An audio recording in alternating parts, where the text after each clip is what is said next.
America అధ్యక్షుడు Donald Trump భారత్తో దోస్తీ విషయంలో దాగుడు మూతలు ఆడుతున్నట్లే కనిపిస్తుంది. అప్పుడే ఆ ముగ్గురు కలిసిపోయారంటాడు. అప్పుడే భారత్తో మేము దూరం కాలేదంటున్నారు. ఫైనల్ గా రోజు ఏదో ఒక రకంగా పోస్టులు పెడుతూనే ఉన్నాడు. నిద్ర కరువైనట్లుగా కనిపిస్తుంది. ఒంటరైనట్లుగా ఫీల్ అవుతున్నారు. రకరకాల ఒత్తిళ్లతో ఉన్నట్లు కనిపిస్తున్నారు. పైకి గాంభీర్యం ప్రదర్శిస్తున్న కథ మరోలా కనిపిస్తుంది.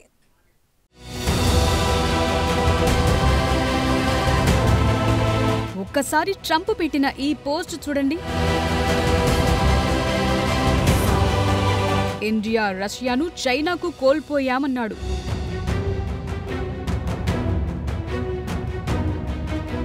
ఆ మూడు దేశాల దోస్తీ చాలా కాలం కొనసాగే అవకాశముందంటూ మోదీ, పుతిన్, జిన్పింగ్ ఫోటోను పోస్టు చేశారు.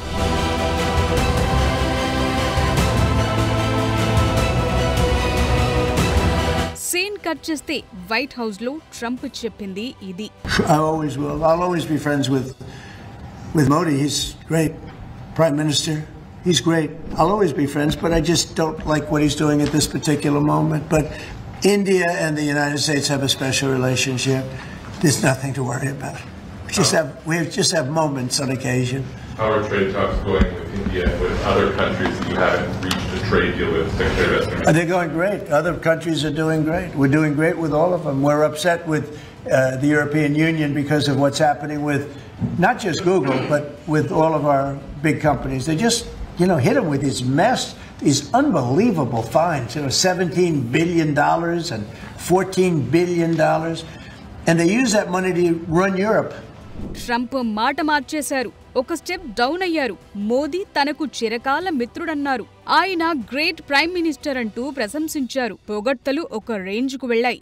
భారత్ అమెరికా మధ్య ప్రత్యేక సంబంధాలున్నాయని, ప్రస్తుత పరిణామాలపై ఆందోళన అవసరం లేదన్నారు. మోదీతో తనకు మంచి సంబంధాలున్నాయన్నారు. పనిలో పనిగా భారత్ రష్యన్ ఆయిల్ కొనటంతోనే 50% టారిఫ్లు వేశామన్నాడు. నిజానికి ఇప్పటికిప్పుడు వెనక్కు తగ్గాలని ఉన్నా తగ్గలేని పరిస్థితుల్లో ట్రంప్ ఉన్నట్లుగా అర్థమవుతోంది. సో ట్రంప్ మాట్లాడిన కొద్దిసేపటికే మన ప్రధాని మోదీ కూడా ఎక్స్లో ఒక పోస్టు పెట్టారు. భారత్ అమెరికా సంబంధాలపై ట్రంప్ మాట్లాడిన మాటలను అప్రిషియేట్ చేశారు. Bharat US global strategic partnership లో సానుకూలత ఉంటుందని ఆశాభావం వ్యక్తం చేశారు. సో ట్రంప్ ఒక స్టెప్ దిగటంతో మన ప్రధాని కూడా గేమ్ మార్చేశారు. థ్యాంక్స్ అంటే థ్యాంక్స్, నో అంటే నో అన్నమాట. ఈ సంబంధం పరస్పర గౌరవం, ఉమ్మడి ఆసక్తుల ఆధారంగా ముందుకు సాగుతుందని ఆశిస్తున్నట్లు భారత్ పేర్కొంది. సో నెక్స్ట్ ట్రంప్ నుంచి రావాల్సిన మాట 50% టారిఫ్లు ఉపసంహరించుకుంటున్నాం, 25% పరిమితం చేస్తామన్న మాట రావాలి. అది త్వరలోనే వస్తుందంటున్నారు.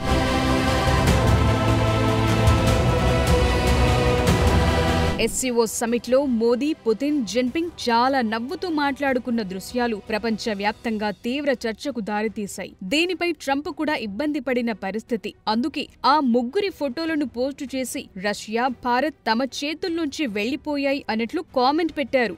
దీనిపై వైట్ హౌస్ లో రిపోర్టర్లు క్వశ్చన్ అడిగారు. భారత్ ను చైనాకు కోల్పోయినందుకు ఎవరిని బాధ్యులను చేస్తారని అడిగినప్పుడు ట్రంప్ ఆన్సర్ ఇచ్చారు. భారత్ ను తాము కోల్పోయామనుకోవటం లేదని, రష్యా నుంచి ఇండియా ఎక్కువ చమురు కొనుగోలు చేయటంపై తను చాలా నిరాశ చెందానని, ఆ విషయం ఇండియాకు చెప్పానన్నారు. తాము భారత్ పై వేసిన 50% టారిఫ్ చాలా పెద్దదే అన్నారు. అయితే పనిలో పనిగా తాను మోదీతో చాలా బాగా కలిసిపోతానని చెప్పుకున్నాడు ట్రంప్. పరిస్థితి ఎలా ఉందంటే రోజు అమెరికన్ లీడర్లు రష్యన్ ఆయిల్ కొనుగోలు చుట్టే మాట్లాడుతున్నారు. భారత్ కొనుగోళ్లతో రష్యా లాభపడుతోందంటున్నారు. అటు భారత్ విధించే టారిఫ్లు అమెరికన్ ఉద్యోగాలు, కంపెనీలకు ఇబ్బందులుగా మారుతున్నాయంటున్నారు. ఇండియా యుఎస్ వాణిజ్య సమస్యలపై విదేశాంగ శాఖ ప్రతినిధి రియాక్ట్ అయ్యారు. యుఎస్ తో వాణిజ్య సమస్యలపై సంప్రదింపులు జరుపుతూనే ఉన్నామన్నారు. గతంలో ఈ సుంకాలను అన్యాయమైనవి, దారుణమైనవి అని అంది భారత్. తమ దేశ ప్రయోజనాలు, ఆర్థిక భద్రతను కాపాడుకోవటానికి అవసరమైన అన్ని చర్యలను తీసుకుంటామంది.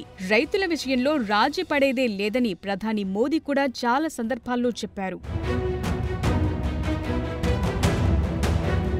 భారత్ తన విదేశాంగ విధానంలో వ్యూహాత్మక స్వయం ప్రతిపత్తిని కొనసాగిస్తోంది, డైవర్సిఫై చేస్తోంది. ఇది SCO సమిట్ లో స్పష్టంగా కనిపించింది. ఈ సమిట్ లో మోదీ 7 ఏళ్ల తరువాత చైనాకు వెళ్లటం కీలకంగా మారింది. ట్రంప్ వ్యాఖ్యలు అలాగే సుంకాలు భారత్ US సంబంధాలపై తీవ్ర ప్రభావమే చూపించాయి. US లోనే చాలా మంది ఈ చర్యలు భారత్ ను చైనా, రష్యాకు దగ్గర చేస్తున్నాయన్నారు. అయితే తాజాగా మోదీతో తన రిలేషన్ బలంగా ఉందని, భారత్ US సంబంధాలు చాలా ప్రత్యేకమైనవి అంటూ మాట్లాడటం ద్వారా కూల్ చేసే ప్రయత్నాలైతే చేశారు.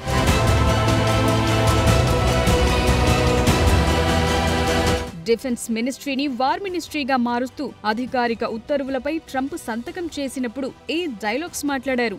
సో ఈ మొత్తం ఎపిసోడ్ లో ట్రంప్ ఇండియా చుట్టూ దాగుడు మూతలు ఆడుతున్నట్లే కనిపిస్తోంది. ఎవరేం చేసుకుంటారు అన్న ధోరణి మొన్నటిదాకా కనిపిస్తే ఇప్పుడు ఒక అడుగు వెనక్కు తగ్గి స్టోరీ రీరైట్ చేస్తున్నారు.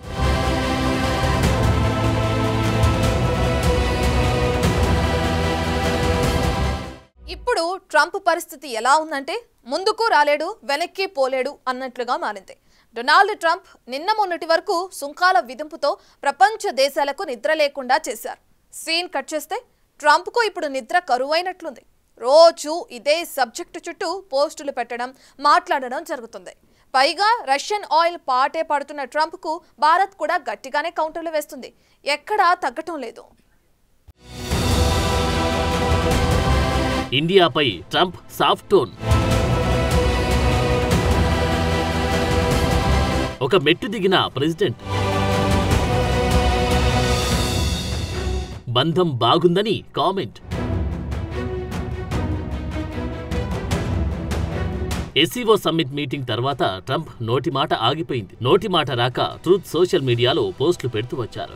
ముందు మోడీ, పుతిన్, జిన్పింగ్ ఫోటోలు పెట్టిన ట్రంప్ ఆ తర్వాత జిన్పింగ్, పుతిన్, కిమ్ జోంగ్ ఉన్న ఫోటోలు పెట్టి అసంతృప్తి వ్యక్తం చేశారు. చైనా, రష్యా, నార్త్ కొరియా కలిసి అమెరికాకు వ్యతిరేకంగా కుట్రలు చేస్తున్నాయన్నాడు. భారత్, రష్యాలు తమతో లేవని బాధను కక్కలేక మింగలేక అన్నట్లుగా ట్రంప్ పరిస్థితి మారింది. దీంతో ఇదేదో రివర్స్ అవుతుందని గ్రహించి మోడీ తన ఫ్రెండ్ అంటూ మాట్లాడుకొచ్చారు. ఇదే సబ్జెక్టుపై ట్రంప్ పదే పదే పోస్టులు పెట్టడం షేక్ అయ్యాడన్న ప్రచారం జరిగింది. అటు భారత్ పై కాలు దువ్వి ఇటు రష్యాపై కూడా నువ్వెంత అన్నట్లుగా వ్యవహరించిన ట్రంప్ కు పరిస్థితులు మెల్లమెల్లగా అర్థమవుతున్నట్లే కనిపిస్తున్నాయి. తాము లేకపోతే ప్రపంచమే లేదు అన్నట్లు వ్యవహరించిన ట్రంప్ కు చైనా, భారత్, రష్యాలు గట్టిగా షాక్ ఇవ్వడంతో వాట్ నెక్స్ట్ అని ఆలోచనలో పడి భారత్ పై సాఫ్ట్ కార్నర్ ప్రదర్శించే పరిస్థితి వచ్చింది. ఒక దశలో అమెరికా నుండి ఎలాంటి ప్రచారం జరిగిందంటే భారత్ రష్యన్ ఆయిల్ కొనకపోతే 200 వరకు సుంకాలు విధిస్తామని పరోక్ష బెదిరింపులు వచ్చాయి.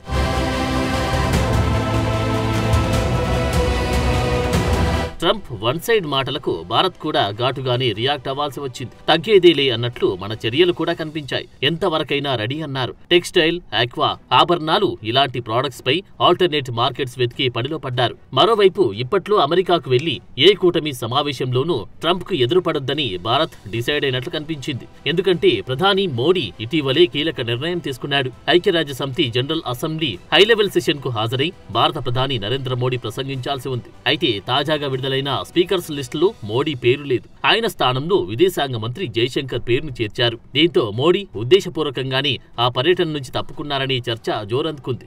UNOకు సంబంధించి ఈ సెషన్ సెప్టెంబర్ 23, 29 తేదీల మధ్య జరగనుంది. UNGA పోడియంలో ప్రపంచ దేశాధినేతలను ఉద్దేశించి ట్రంప్ ప్రసంగించనున్నారు. రెండో దఫా అధ్యక్షుడు అయ్యాక UNO నుంచి ఆయన ప్రసంగించడం ఇదే తొలిసారి కానుంది. అయితే మోడీ ఈ మీటింగ్ ను స్కిప్ చేయడం కీలకంగా మారింది.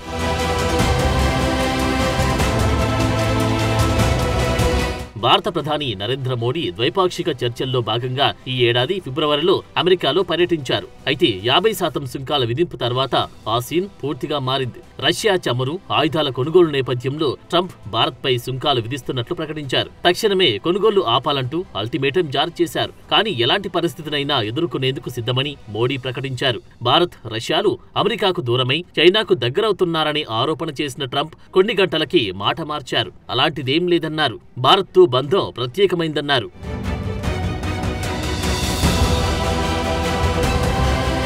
అటు భారత్ పాక్ ఉద్రిక్తతలను తానే ఫోన్ చేసి చల్లార్చానంటూ ట్రంప్ ప్రకటించుకుంటూ వస్తూ ఉండగా భారత్ ఆ వాదనను ఖండిస్తూ వచ్చింది. ఇది కూడా ట్రంప్ కు నచ్చలేదు. భారత్ పాక్ మధ్య ట్రంప్ మధ్యవర్తిత్వం ఏంటని మన దగ్గర రాజకీయంగా దుమారానికి కారణమైంది. ఈ క్రమంలోనే కెనడాలో జరిగిన G7 సదస్సు నుంచి ట్రంప్ ఆహ్వానాన్ని సున్నితంగా తిరస్కరించి ప్రధాని మోడీ భారత్కు తిరిగి రావాల్సి వచ్చింది. ఇక కొత్త రక్షణ ఒప్పందం కోసం రక్షణ శాఖ మంత్రి రాజ్నాథ్ సింగ్ అమెరికాలో పర్యటించాల్సి ఉండగా అది కూడా వాయిదా పడింది. ఇది ట్రంప్కు టిట్ ఫర్ టాట్ అన్నమాట. 2023లో అమెరికా నుంచి మనం కొన్న డిఫెన్స్ ఎక్విప్మెంట్స్ ను గుర్తించకుండా రష్యా ఆయుధాలు కొంటున్నారు అనడం ఎంతవరకు కరెక్ట్ అన్న వాదన పెరిగింది. ఇప్పుడు UNO కార్యక్రమానికి మోడీ గైర్హాజరవుతూ ఉండడం ట్రంప్ వైఖరికి నిరసనగానే అనే చర్చ సోషల్ మీడియాలో జరుగుతుంది. అయితే తాజాగా ట్రంప్ ఒక మెట్టు కిందికి దిగడం, మోడీ కూడా ట్వీట్ చేయడంతో కథ ఎటువైపు టర్న్ అవుతుందన్నది ఆసక్తికరంగా మారుతుంది.